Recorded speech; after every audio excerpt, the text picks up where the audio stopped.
두 가지 이유 때문에 파업이 시작되었어요. 뭔가 부당하게 노예계약서를 쓰지 않기 위해, 그리고 국민분들이 내주신 그 요금 인상분이 원래 약속대로 올바르게 현장에 투입이 돼서 택배 기사님들의 과로사를 방지하는 곳에 쓰이게 하게끔 잘못된 것을 바로잡게 하기 위해서 시작된 파업이었다는 것을 몇 번이고 다시 알려드리고 싶고 알아주셨으면 좋겠어요. 만나서 반갑습니다.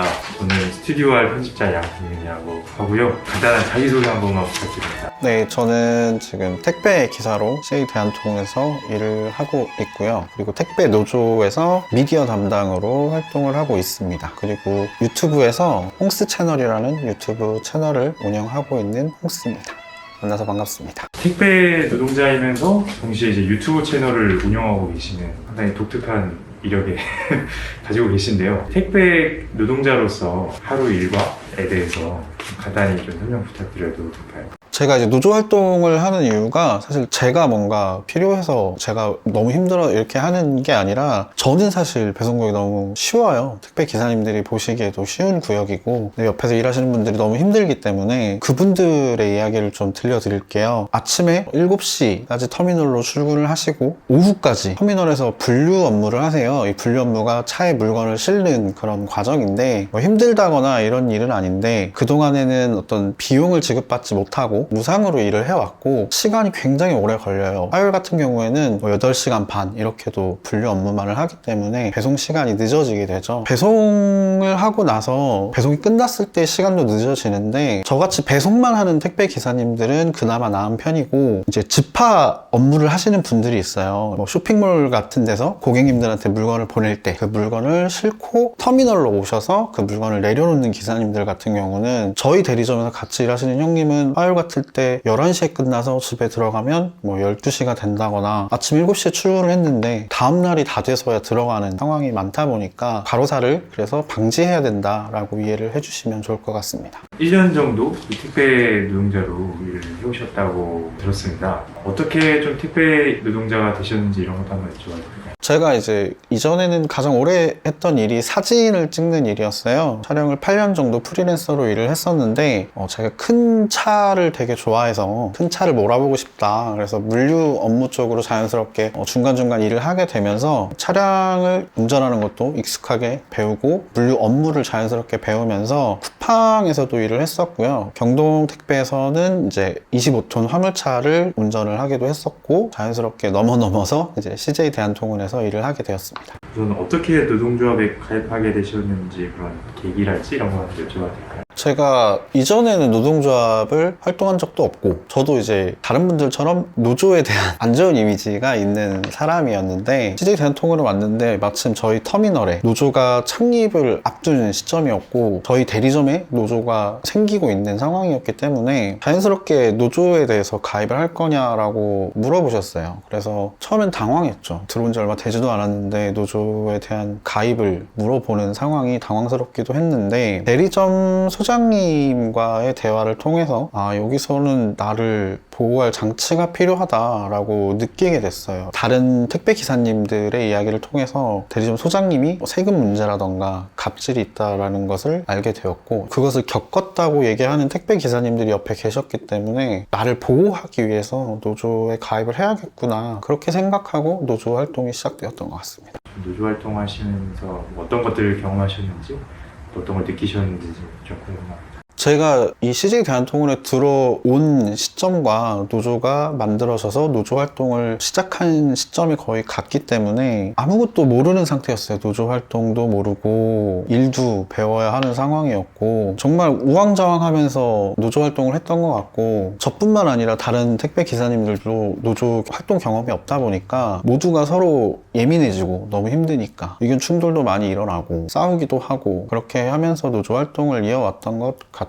그런데 작년 6월 총파업 때도 그렇고 이번 65일의 이 장기간 파업도 그렇고 너무 힘들었어요. 제일 힘든 게 뭐냐면 노조를 바라보는 안 좋은 시선, 우리가 왜 파업을 하는지 이런 것들을 알지 못함에도 불구하고 단순히 노조라는 이유 때문에 노조를 안 좋게 보고 우리의 활동을 부정하는 분들 때문에도 너무 힘들었던 것 같고, 그 과정 속에서 택배 기사들 간의 어떤 의견 충돌 이런 부분들을 조율하는 것도 굉장히 어려웠는데, 이번 65일의 총파업 같은 경우는 너무 추운 과정에서 진행이 됐기 때문에 그 활동을 하는 저도 너무 힘들었고 그 현장에 계시는 분들을 옆에서 바라보고 촬영하는 것 자체가 너무 마음이 아팠어요. 저는 촬영을 하고 집에 돌아가서 편집을 하고 이런 현장과 집을 오가는 상황이었는데 지방에 오신 분들 같은 경우는 계속 현장에서 아스팔트 위에 침낭 하나 깔고 주무시고 또 일어나서 밥도 식사도 대충 하시고 그러고 활동을 이어가셨기 때문에 옆에서 그 모든 과정을 지켜볼 때 너무 마음이 아프고 너무 힘들었어요. 그런 점들이 이번 총파업을 평생 잊지 못하게 만드는 요소가 아닌가 그렇게 생각합니다. 나는 바로 옆에서 그런 동지들이 고생하고 이런 걸 보는데 언론에서는 다 뭐 그냥 다 잘라라 뭐 말도 안 되는 요구한다 이런 식의 댓글들 나오고 이런 게 보면 참 쉽지 않았을 것 같아요. 그렇죠. 그런 댓글들 우리가 싸우고 있는 이유가 택배 기사들이 사업자라는 이유 때문에 부당하다라고 이야기하는 것 그리고 자신들이 겪는 피해 때문에 우리의 이야기를 중요하게 생각하지 않고 그저 택배 기사들, 택배 노조원들을 모두 해고해라 그래야 한다라고 이야기하는 게 굉장히 그것도 마음이 아팠어요. 사실 택배 기사님들이 현장에 가면 물건을 배송하면서 고객님들과 하루에도 수십 통을 전화를 하고 문자를 주고받고 실제로 만나기도 하면서 일을 하는데 현장에서는 그런 분들이 없거든요. 제가 파업을 복귀했을 때도 반겨주신 분들이 너무나 많았고 그런데 온라인상에서는 그게 가능했던 우리를 부정하는 게 가능했던 그런 댓글들을 보면서 더 많이 힘들었던 것 같아요. 이번 파업의 이유를 둘러싸고도 설왕설래 유언비어도 있고 말들이 많은데요. 이번 파업의 진짜 이유, 언론에 충분히 다루지 않은 이야기들을 듣고 싶습니다. 두 가지 이유 때문에 파업이 시작되었어요. 총 요구하는 7가지였는데 택배 기사님들이 가장 예민하게 그리고 가장 격렬하게 거부 반응을 보이면서 파업에 들어갈 수밖에 없었던 이유가 작년 6월 사회적 합의 때 만들었던 표준 계약서에 전체 택배사 중에 CJ 대한통운만 부속 합의서라는 게 만들어졌고 이 부속 합의서 내용을 들여다보면 택배 기사의 과로사를 방지하는 그런 내용들을 원점으로 되돌리는 그런 내용들이 담겨있는 노예 계약서에 가까운 부속 합의서였어요. 모든 배송의 책임을 택배 기사에게 모두 지우는 그런 방식으로 제작이 된 계약서였기 때문에 그것에 대한 폐기를 요구하면서 파업이 시작된 부분이 있고 또 하나의 문제가 작년에 과로사 방지를 위해서 요금 인상을 통해서 요금 인상분을 현장에 분류사를 투입해서 택배 기사님들을 분류 업무와 분리하는 그것을 약속을 하고 요금 인상을 했어요. 택배 기사님들이 힘들다 그리고 20분이 넘게 돌아가셨기 때문에 많은 국민분들이 공감을 해주셨기 때문에 이 요금 인상이 굉장히 스무스하게 진행이 됐어요. 너무 감사하죠. 저뿐만 아니라 현장에 계시는 택배 기사님들이 모두 고마워하는 일이에요. 그리고 정말 유례가 없는 일이고 가슴이 따뜻해지는 일이죠. 그런데 실제 그 이후에 요금 인상분이 현장에 제대로 전달되지 않으면서 분류사가 제대로 투입되지 않았고 여전히 택배 기사님들이 지금 이 순간에도 분류 업무를 하고 계세요. 그래서 장시간 근무를 여전히 하고 계시고 또 언제 누가 힘들어서 길에서 쓰러질지 알 수 없는 상황이었는데 택배 기사님들의 과로사 문제도 문제인데 이 요금 인상분이 중간에 사라지게 되면서 CJ 대한통운이 이익으로 가져간 건지 어디에 썼는지조차 확인이 안 되는 상황이기 때문에 이건 사회적인 문제다라고 보고 파업에 참여를 했어요. 그리고 택배 기사님들 또한 부속 합의서와 마찬가지로 이 부분에 대해서도 우리가 꼭 짚고 넘어가야 하고 국민분들이 올려주신 요금이고 우리가 돈을 내는 게 아니라 국민분들이 요금을 내고 계시기 때문에 이 부분을 명확히 짚어야 한다. 그래서 이번 총파업이 시작되게 되었습니다. 그 인상분이 원래라면은 어디에 쓰여야 되는데 실제로는 얼만큼밖에 안 쓰였고 지금 뭐 어떻게 됐다 이런 걸 혹시 한번 작년 사회적 합의 때 약속했던 요금 인상분이 170원 정도예요. 건당 170원. 여러분들이 2,500원을 내시면 2,670원을 내게 되는 건데 실제 현장에 들어온 돈이 60원이 채 안 돼요. 나머지 110원가량은 어디에 갔느냐. CJ에게 나중에 그것을 물었을 때 CJ가 실제 요금이 오른 건 140원이다 라고 이야기를 했고 그런데 택배 현장에는 분류사를 충분하게 투입할 수 없을 만큼의 돈이 들어왔기 때문에 알 수가 없는 거예요. 저희로서는 그것을 확인하기 위해서 계속 65일간 대화를 요구했고 검증하자라고 이야기를 했던 것인데 그 부분이 현재도 이루어지지 않았어요. 그래서 현장에서 일하는 저도 여러분들이 내신 이 택배 요금이 어디로 갔는지 정확하게 설명드릴 수가 없어요. 이해가 안 되잖아요. 저도 택배 요금 내거든요. 그래서 이걸 반드시 짚어야 하고 사회적 합의 기구가 다시 다시 소집돼서 정부가 다시 나서서 이 부분을 명확하게 짚어서 택배 노조가 추산하는 연간 3,500억이라는 이 비윤리적인 이윤이 한 기업에게 흘러 들어가지 않게, 이거 택배 기사들한테 달라고 했던 요금이 아니에요. 그러니까 현장이 개선되지 않으면 사회에 환원을 하는 게 맞아요. 그런데 현장이 개선조차 되지 않았고 그것을 국민분들에게 거짓말을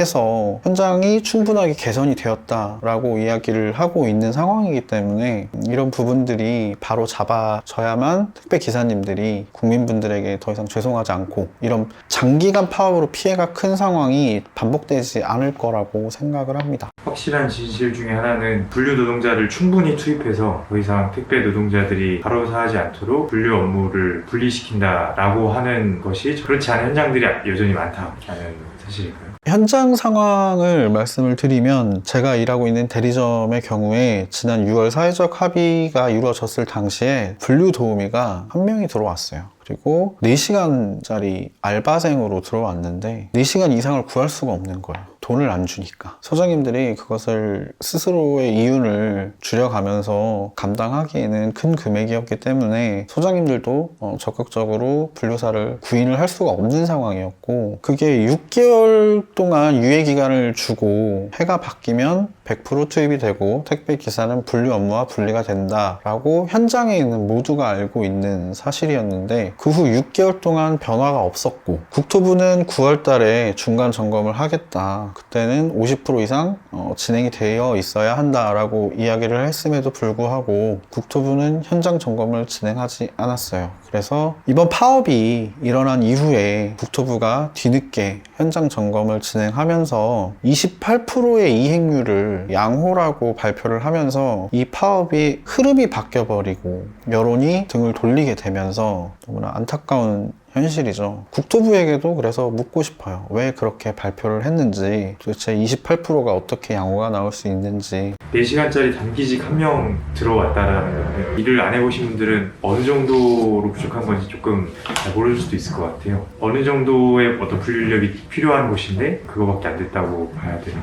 제가 있는 터미널 기준으로 말씀을 드리면 빠르면 6시간, 길게는 8시간 반에서 9시간씩 걸리는 분류 작업 시간이 그에 맞춰서 분류사가 투입이 되어야 하고, 그래야만 택배기사가 분류 업무와 분리가 돼요. 그 시간을 충족하는 분류사가 들어와야 하고 택배 기사님들의 모든 물량을 감당할 수 있는 충분한 인력이 투입이 되어야 하는데, 시간도 인력도 충분하게 투입이 되지가 않았기 때문에 지금 현재에도 분류 업무를 택배 기사님들이 계속 하고 계세요. 전국 터미널이 다 마찬가지라고 저는 보고 있고, 분류사가 한 명도 들어오지 않은 터미널이 많아요. 그리고 제 유튜브 채널을 보시고 제보 영상을 보내주신 분들을 보면 국토부가 중간 점검을 진행을 할 때 택배 기사에게 분류사 조끼를 입혀서 국토부를 속이기 위해서 택배 기사를 분류사처럼 보이게 하는 이런 개그 콘서트 같은 상황이 현장에 벌어졌어요. 택배 기사님들은 계약 관계이기 때문에 그것을 거부하지 못하고 그 조끼를 받아서 입으셨고, 그런 현장이 과연 올바른 현장인가, 이런 생각을 많이 했던 것 같습니다. 뉴스 통해서 보신 분들도 많으실 텐데 저희가 3월 초에 파업을 종료를 한 건 맞아요. 공식적으로는 CJ 대한통운이 결국 대화에 응하지 않으면서 장기간 파업으로 인해서 회사, 대리점의 소장님들, 그리고 택배 기사님들, 고객님들 너무 많은 사회적으로 피해가 너무나 커진 상황에서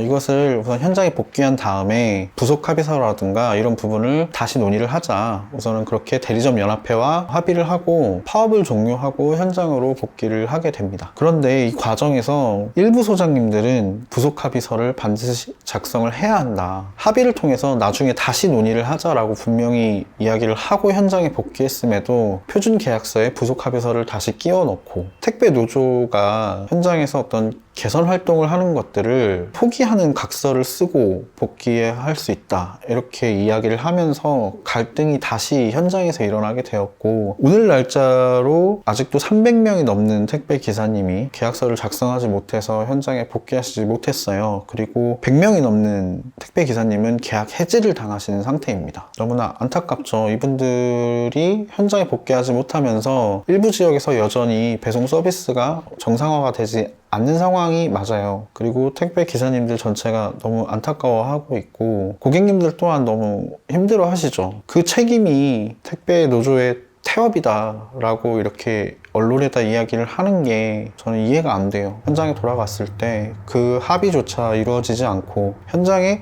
공통되게 적용되지 않는 이 합의가 과연 의미가 있느냐, 그리고 그 피해를 택배 기사들이 보아야 하느냐, 이런 부분에서 마음이 많이 아픕니다. 지금의 인터뷰 동안 이거는 강조하고 싶었는데 미처 못한 말씀 있으시다면 사실 정말 많은데요. 하고 싶은 얘기가 정말 많아요. 근데 이 영상을 보시는 분들이 계시면 마스크를 벗고 제가 이렇게 화면에 나온 이유는 저라는 사람이라도 누구인지 말씀을 드리고, 택배 노조가 우리가 부당하게 노예계약서를 쓰지 않기 위해, 그리고 국민분들이 내주신 그 요금 인상분이 원래 약속대로 올바르게 현장에 투입이 돼서 택배 기사님들의 과로사를 방지하는 곳에 쓰이게 하게끔 잘못된 것을 바로잡게 하기 위해서 시작된 파업이었다는 것을 몇 번이고 다시 알려드리고 싶고 알아주셨으면 좋겠어요. 그래서 제 채널에서도 그것을 반복적으로 이야기할 것이고, 그 과정에서 잘못된 것들을, 파업이 끝났지만 여전히 해결되지 않았거든요. 그 부분들을 이제부터 다시 한번 짚어보려고 합니다. 관심 있게 지켜봐 주세요. 이야기 들어주셔서 감사합니다. 네, 다음에 또 제 채널에도 와주시고 스튜디오 R도 너무 의미 있는 활동하고 계셔가지고 너무 감사하게 생각하고, 또 저도 같이 또 연대해서 좋은 결과물 만들어 나가면 좋겠습니다. 네, 감사합니다.